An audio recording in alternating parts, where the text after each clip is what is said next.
Hello dear students, Assalamu alaikum.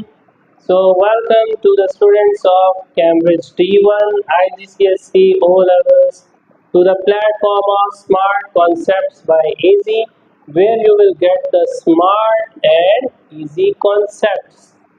तो भाई बहुत मजा आने वाला है. So this is Mohammed Afaz Zafar. Hope so you all are doing well. Alhamdulillah, I'm also good. So today we are going to start question number 4 of exercise number 1A. चले भाई, इसको स्टार्ट करने से पहले हम थोड़ा देख लेते हैं कि हमने बचपन में क्या पढ़ा था. बचपन से मतलब हमने लास्ट क्लास में क्या पढ़ा था भाई? Prime factorization. ठीक है, प्राइम फैक्टराइजेशन हमने नंबर्स की थी और हमने दो तरह की प्राइम फैक्टराइजेशन सीखी थी बहुत ही आसान तरीके से, जिसमें मैंने फर्स्ट वन बताया था कि किसी भी नंबर के अंदर अगर स्क्वायर रूट लगा हो तो उसमें हम कितने का पेयर बनाते थे? दो नंबर्स का पेयर बनाते थे, और जिसमें क्यूब रूट की फैक्टराइजेशन होती थी उसमें हम तीन के पेयर्स बनाते थे. तो बहुत ही आसान सा लेक्चर था, यकीनन आप लोगों को बहुत मज़ा आया होगा. So today we are going to start question number 4. Okay, so in which question number 4, given that the prime factorization of 9801 is 3 power 4 multiplied by 11 power 2. क्या कह रहा है क्वेश्चन आपसे? देखिए क्वेश्चन आपसे ये कह रहा है कि ये नंबर है आपके पास, इसकी प्राइम फैक्टराइजेशन ये है. ठीक है, अच्छा आपको लास्ट टाइम याद होगा हमने प्राइम फैक्टराइजेशन खुद निकालते थे. थोड़ा याद दिला दूं कैसे? देखो आपको याद होगा इस तरह से हम टेबल बना के निकालते थे. लाइक अगर ये नंबर ना दिए होते तो हम 9801 को पूरा सॉल्व करते और फिर हमारे पास इस तरह का फॉर्मेट आता है. बट अभी उन्होंने इस पूरे क्वेश्चन को खुद से सॉल्व करके दे दिया है. तो वो कह रहे हैं भाई इस नंबर की प्राइम फैक्टराइजेशन ये है. ठीक है, so what you have to find. अच्छा उन्होंने तो प्राइम फैक्टराइजेशन दे दी, तो फिर हमें क्या करना है? तो वही अब बताने लगा है that you have to find 9801 square root. ठीक है, आपने इसका स्क्वायर रूट फाइंड करना है. ठीक है, but without using calculator. No use of calculator. ऐसे तो भाई कोई भी निकाल सकता है. तो without using calculator just we need to take help of this number और take help of this value. हमें सिर्फ इसी वैल्यू की हेल्प लेते हुए हमें इसके स्क्वायर रूट को फाइंड करना है. तो भाई बहुत ईजी है, आपको पता है. जैसे 98, देखिए इसको सॉल्व करते हैं. हमारे पास जैसे नंबर लिखा हुआ है 9801 इक्वल्स टू, इसकी जो प्राइम फैक्टराइजेशन है ये है, मतलब जो इसका आंसर है प्राइम फैक्टराइजेशन का वो ये वाला है 3 पावर 4 मल्टीप्लाई बाय 11 पावर 2. ठीक है, उसने क्या कहा है, वो कह रहे हैं कि आपने क्या करना है, इसके स्क्वायर रूट की निकालनी है. तो अगर देखें इसके स्क्वायर रूट की निकालनी है आपको, तो यहाँ अगर स्क्वायर रूट आ गया तो इसकी वैल्यू के ऊपर भी क्या आ जाएगा? Square root. देखे ना, अगर इसकी वैल्यू पे स्क्वायर रूट लगाया उन्होंने तो इस पे भी तो स्क्वायर रूट आएगा ना. क्लियर? अब आपको पता है, आप बचपन से एक चीज जानते हैं कि स्क्वायर रूट की वैल्यू किसके बराबर होती है? 1/2. Find what is the value of square root, which is 1/2. अच्छा अब अगर स्क्वायर रूट के बाहर कोई नंबर लिखा होता, लाइक 3 लिखा होता, तो इसकी वैल्यू क्या होती? 1/3. If there is 5, so there is value 1/5. So if there is value 7, so obviously 7 का क्या होगा? 1/7. बट यहाँ पे अगर कोई वैल्यू नहीं होगी तो क्या होगा उसका? 1/2. क्लियर? इसका मतलब है 1/2 अगर आ रहा है तो इसका मतलब हमें यहाँ पे जितने भी नंबर चाहिए उसकी पावर्स क्या चाहिए? हमें 2 चाहिए. ठीक है, वो आपने किसको देख के डिसाइड करना है?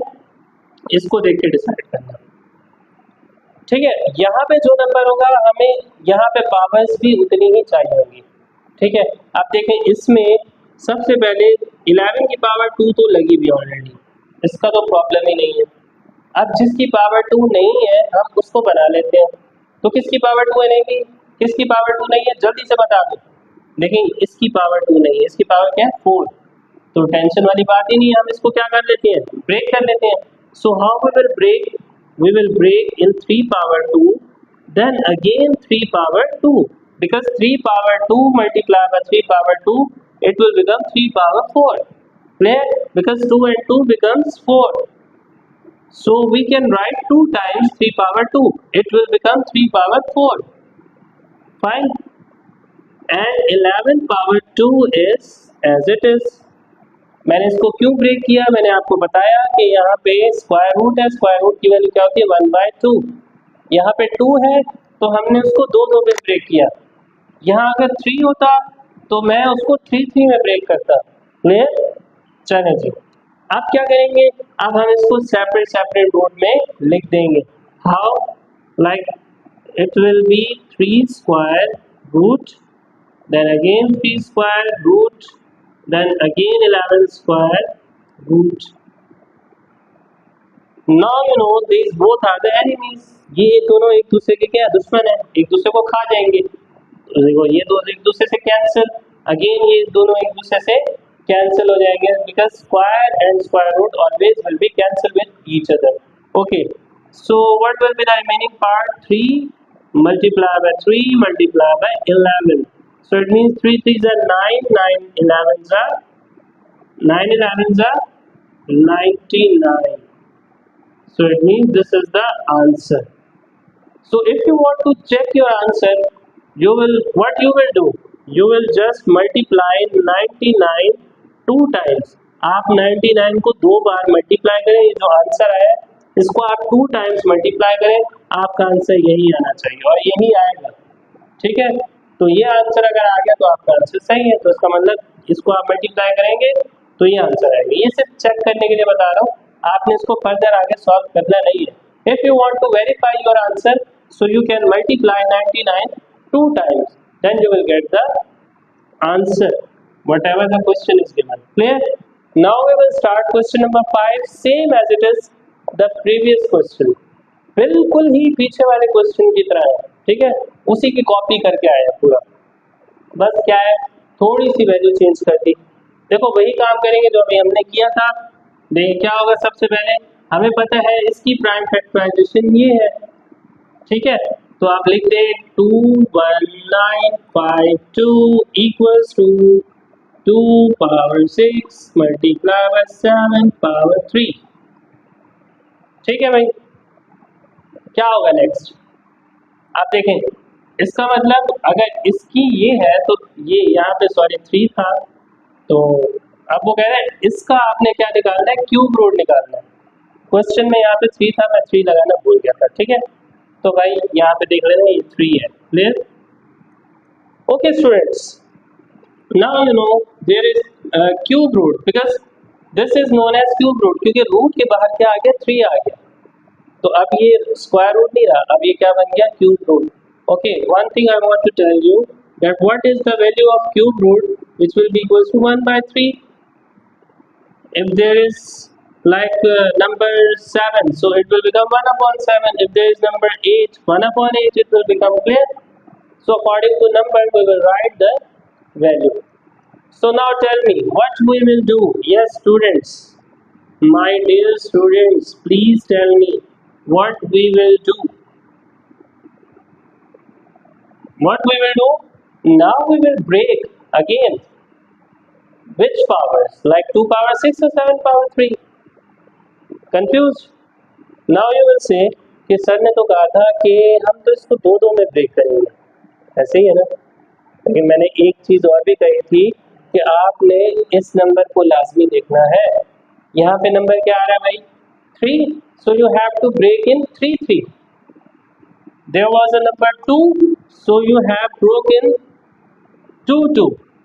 यहाँ पे आपने 2 में ब्रेक किया था. यहाँ पे 3 है तो आपने किस में ब्रेक करना है, 3 पार्ट्स में ब्रेक करना है. तो देखें ये तो ऑलरेडी 3 में ही है, इसको हम ब्रेक कर लेते हैं 2 पार्ट्स में. कैसे? 2 power 3 and again 2 power 3 because it will become 2 power 6. So we can write 2 power 3 again multiply by 2 power 3 because 3 and 3 will become 6. Clear? And then again 7 power 3. Then in root there will be 3 again. Now what we will do? We will write in the separate roots. अब इसको हम separately लिख देंगे, ये हो जाएगा 2 की power 3, here is 3, then again 2 power 3 cube root of 3, 2 power 3 and again cube root। ठीक है, इसको हम बोलते हैं cube root.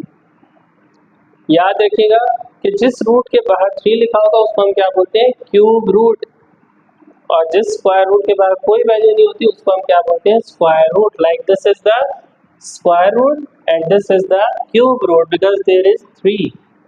Clear? Okay, now cube is cancel with cube root because जो 3 पावर है वो क्यूब रूट से क्या हो जाती है, कैंसिल हो जाती है। इसी तरह से ये इससे कैंसिल हो जाएगा, ये इससे कैंसिल हो जाएगा। So what will be the remaining part, sorry here is 7, so what will be the remaining part, 2 multiplied by 2 multiplied by 7, so it will become 2 multiplied by 2 multiplied by 7। clear? So 2 2s are 4, 4 7s are 28, so the final answer is 28। now if you want to check your answer, so how you will check, what you will do with the answer, if you will multiply 28 how many times, because there is a cube root, so you will multiply 3 times, it means 28 multiplied by 28 multiplied by 28। if you will multiply these numbers 3 times you will get the answer, this 21,952। clear?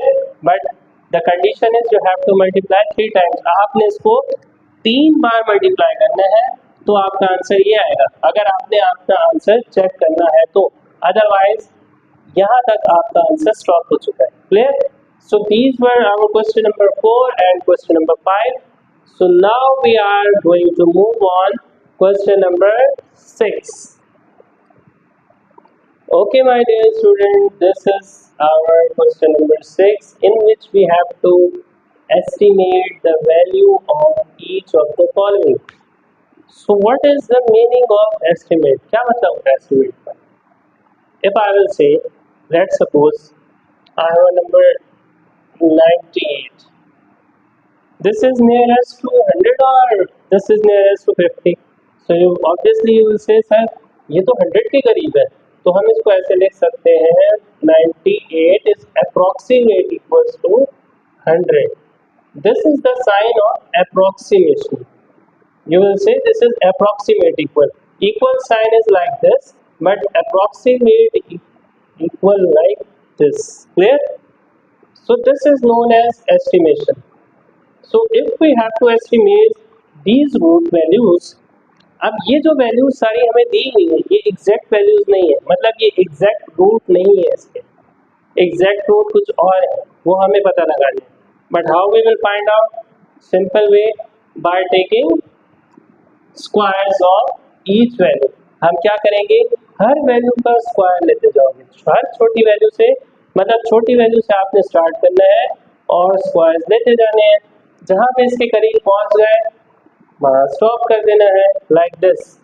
Now 2 power 2 multiply by 2 equals to 4, 3 multiply by 3 equals to 9, 4 multiply by 4 equals to 16,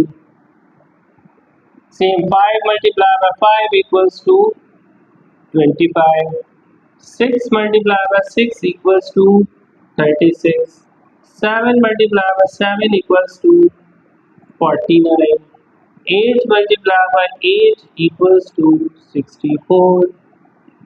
okay, if we will multiply 9 multiplied by 9 equals to 81।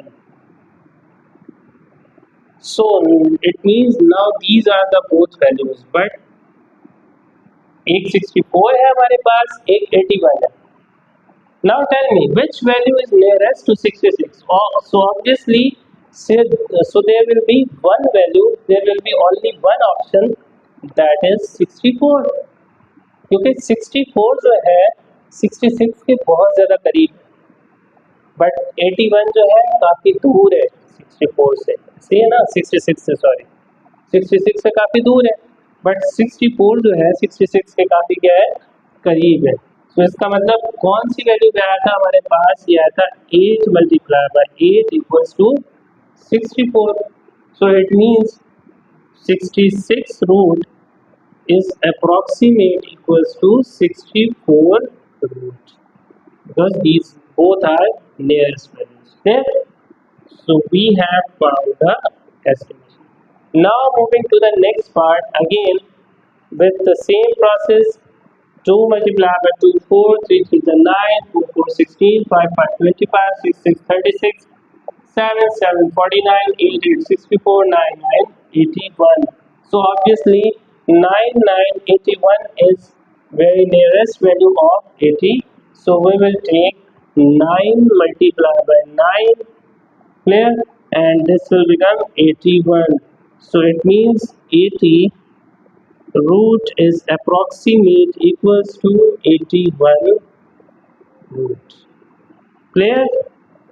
So this is our final answer. तो भाई कितना आसान है students, मजा आ रहा है ना, फिर कितना मजा आ रहा है. चलेंगे नेक्स्ट पार्ट की तरफ मूव करते हैं. अरे ये क्या देखने को मिल गया, यहाँ तो क्यूब आ गया, तो टेंशन लेने वाली कोई बात ही नहीं है.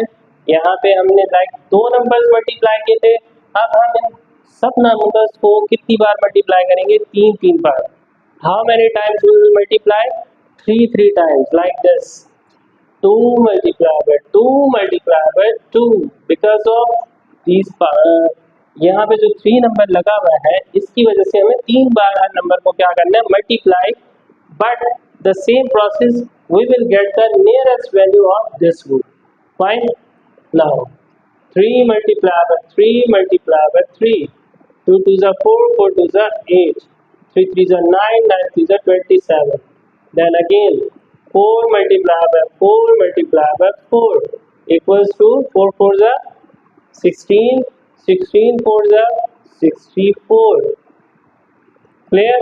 Then we will do 5 multiplied by 5 multiplied by 5 equals to 5 5s are 25, 25 5s are 125. Now again we will do 6 multiplied by 6 multiplied by 6, 6 6 are 36, 36 6 are 216. So it means we have found the value. Here is 218, we got 216. These are nearest. If we will take 7, अगर हम 7 लेते हैं तो वो तो 218 से बहुत बड़ा हो जाएगा, बहुत ज़्यादा बड़ा हो जाएगा. तो इसका मतलब अगर हम 7 लेते हैं, like if I take 7, so I get the answer is 343. So there's a big gap between 343 and 218. So we cannot select this value. Which value we will take? We will take 216. Clear? Because this is the nearest value to 218. So it means at which value we got 216? We got 6 multiplied by 6 multiplied by 6 equals to 216. Now it means this cube root 218 is approximate equals to cube root of 216. Fine. In same way we will solve this question as well. Okay. In this question what we got the factors? What factors we will get? We will get 9 multiplied by 9 multiplied by 9, which is equals to 729. Students, I can do the direct calculation, but you have to do one by one like this. Clear? So 9 multiplied by 9 multiplied by 9, we get 729, which is very nearest to 730. If we will take 10, so that will be huge, bigger than 730. वो बहुत बड़ी हो जाएगी, तो वो आपने नहीं लेनी. आपने कौन सी लेनी है, ये 9 वाली वैल्यूज. तो हम ले लेते हैं ये वाली 9 multiplied by 9 multiplied by 9 equals to 729. So it means cube root of 730 is approximate equals to cube root of 729. So this is our answer. Clear students, so we have solved today question number 4, question number 5 and question number 6 which were very easy. बहुत ही आसान से questions थे, बहुत ही हलवा questions थे। ठीक है, अगर आप लोगों में से किसी को भी कोई प्रॉब्लम हो किसी भी स्टेप में किसी भी पार्ट में, सो यू मे कमेंट्स, आप मुझसे कमेंट्स में डिस्कस कर सकते हैं। I will let you know in the next video when I will explain the next lecture of intermediate level, क्योंकि हमारा बेसिक लेवल यहाँ तक कंप्लीट हो चुका है almost. Fine, so we will start the intermediate level in the next lecture. So if you have any query any problem, अगर आप लोगों को कोई भी इशू है तो जल्दी से कमेंट्स पे आके आप मुझसे डिस्कस कर सकते हैं, और फिर मैं इंशाल्लाह नेक्स्ट जब इंटरमीडिएट लेवल समझाऊंगा तो उसमें आप लोग की क्वेरीज और आप लोग के प्रॉब्लम्स भी क्लियर कर दूंगा। ठीक है जी, आई होप कि ये सारी चीज़ें आप लोग को बहुत अच्छे से समझ में आ गई होंगी। ठीक है जी, अपना बहुत सारा ख्याल रखिएगा। See you in the next video, till then stay safe, अल्लाह हाफिज़।